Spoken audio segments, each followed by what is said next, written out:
Ford challenges GM to build the Army's next infantry squad vehicle.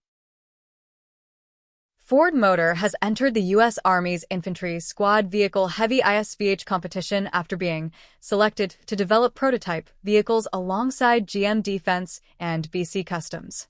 The move marks the automaker's most significant return to military vehicle development in decades. The Army's prototype effort aims to deliver a heavier infantry mobility vehicle that combines tactical transport with onboard electrical power generation, supporting future operations while leveraging commercially derived technologies to reduce acquisition time and sustainment costs. The ISV-H program expands the Army's effort to modernize light tactical mobility by evaluating multiple industry approaches before selecting a production design. Ford, GM Defense, and Utah-based BC Customs will each develop prototype vehicles capable of transporting infantry squads across challenging terrain while providing exportable electrical power for mission systems and emerging battlefield technologies. The competition reflects the Army's increasing reliance on commercial automotive engineering to accelerate fielding, simplify logistics, and improve life cycle affordability. The requirement goes beyond replacing an existing vehicle. As modern ground forces rely more heavily on drones, digital command systems, and electronic warfare assets, the Army is seeking a platform that combines off-road mobility with the ability to generate electrical power directly in the field. Following prototype deliveries, the competing vehicles will undergo operational assessment and developmental testing before any decision on future production is made. The awards were made by the U.S. Army on June 30, 2026. Under Other Transaction Agreements (OTAs), a procurement mechanism designed to accelerate prototype development outside the traditional acquisition framework. The selection was first reported by the Wall Street Journal on July 27 and subsequently confirmed by an Army spokesperson, who stated that GM Defense, Ford, and BC Customs would each deliver 3 ISV-heavy prototypes by March 30, 2027. The 9 vehicles will then undergo operational assessments and limited developmental testing with the Army Test and Evaluation Command to evaluate their suitability for future operational requirements. Ford's proposal is based on the F-Series Super Duty platform, extending the company's renewed interest in defense programs after decades focused primarily on commercial vehicles. The Super Duty architecture already offers high payload capacity, robust chassis construction, and proven durability under demanding operating conditions, making it a practical foundation for military adaptation. Ford also intends to leverage its Ford Pro commercial vehicle network to provide logistic support, spare parts availability, and fleet management capabilities throughout the vehicle's service life. GM Defense enters the competition with a more mature solution derived from the heavy-duty hybrid tactical vehicle it unveiled at AUSA 2024. The demonstrator is based on the Chevrolet Silverado heavy-duty ZR2 platform and combines a 2.8-liter GM Duramax turbodiesel engine with a GMC Hummer EV electric drive motor, a 102 kWh 12-module battery pack, and an E-beam rear axle. According to GM Defense, the hybrid architecture supports silent drive and silent watch modes while providing exportable electrical power for command control systems, sensors, and other mission equipment.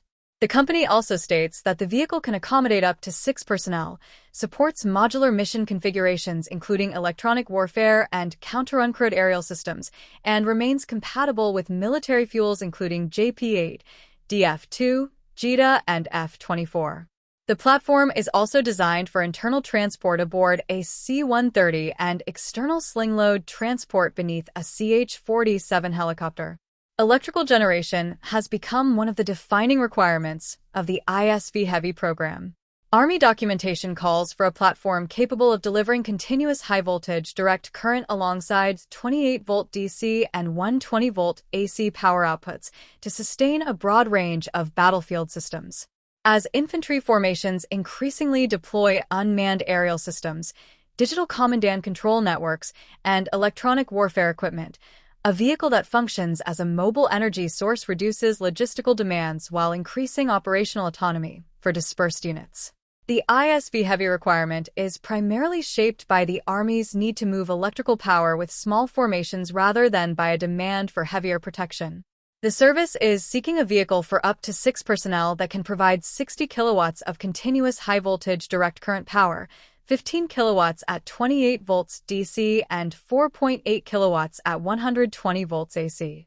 These outputs would enable the platform to support command post equipment and other electrically dependent systems without assigning a dedicated generator vehicle to each detachment. Army Acquisition official Jesse Tollison has described mobile electrical power as a critical capability gap and identified field command posts as one intended application. Any conclusions concerning silent movement, reduced thermal signature, or fuel savings should remain limited to GM Defense's diesel-electric prototype until Ford and BC Customs disclose their respective propulsion and power generation architectures.